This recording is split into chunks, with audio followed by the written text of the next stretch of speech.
Warning. This content is not recommended for children. Watching your responsibility. It has been exactly a year now since the incident happened. The day that my younger brother, John, was killed. I have tried and tried to forget about what happened, but it is still burned in my mind. So I know this is rather a cliche, but I am recording this and putting it online in hopes that sharing what happened for all to hear will bring me solace. My brother and I had a very strong bond, beyond what most siblings have because of our isolation from civilization in southern Louisiana. We were raised by our mother, who not only assumed the additional position of a father but as our teacher due to the distance from the nearest school. We were forced to be homeschooled. Our father disappeared when we were very young. He left one day and never returned. Our mom says he left her for a younger woman, but I am pretty sure, now, that that isn't true. Last year today, on my brother's 17th birthday, we decided to take the canoe out through the swamp in hopes of finding an alligator that we could shoot. John and I always loved hunting alligators. It is so fulfilling to bag a big gator and get to feed the family. Well, I have wandered off topic, so we were out on the canoe, rowing around. The cold, salty sea air met the hot, humid swamp air, creating a very interesting atmosphere. We had already in past adventures scouted a 3-mile radius around the house, but we were determined to reach farther than ever.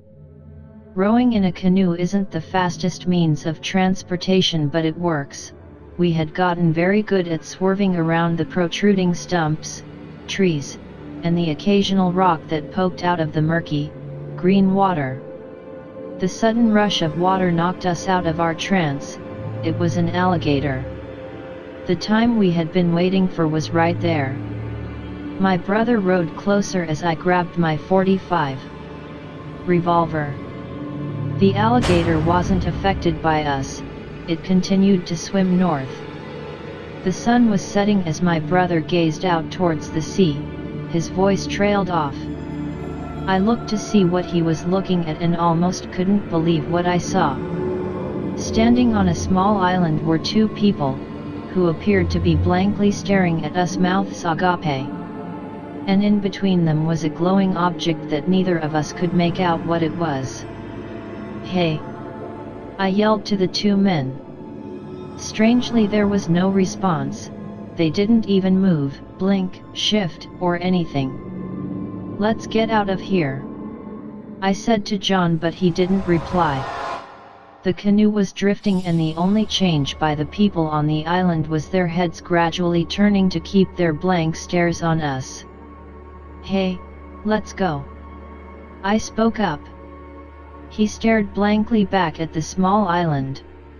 "John," I yelled, but again, no response. I was about to start paddling, but John unexpectedly leaped out of the canoe and into the murky water. "What are you doing?" I asked him as he swam, then walked to the island.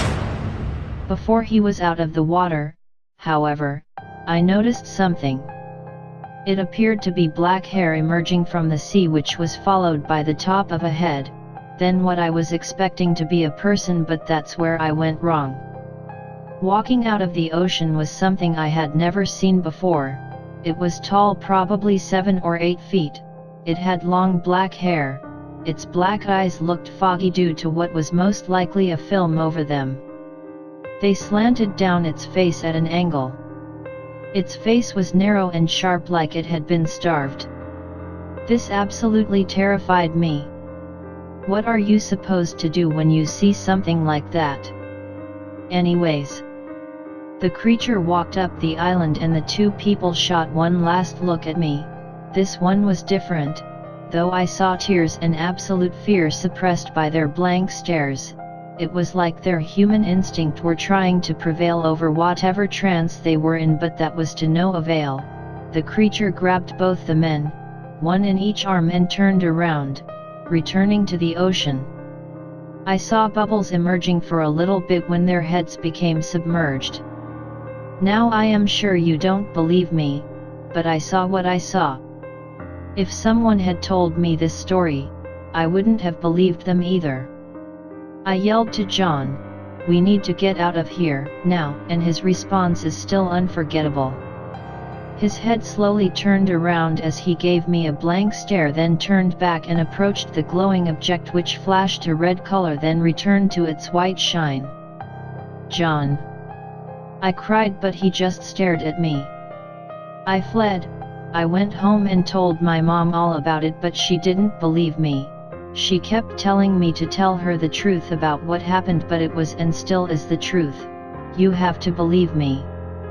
After insisting it is the truth, she finally gave in and left to go find the elusive glowing item on the island. She never returned. I have been living by myself for the past year. I just wanted to get the story out.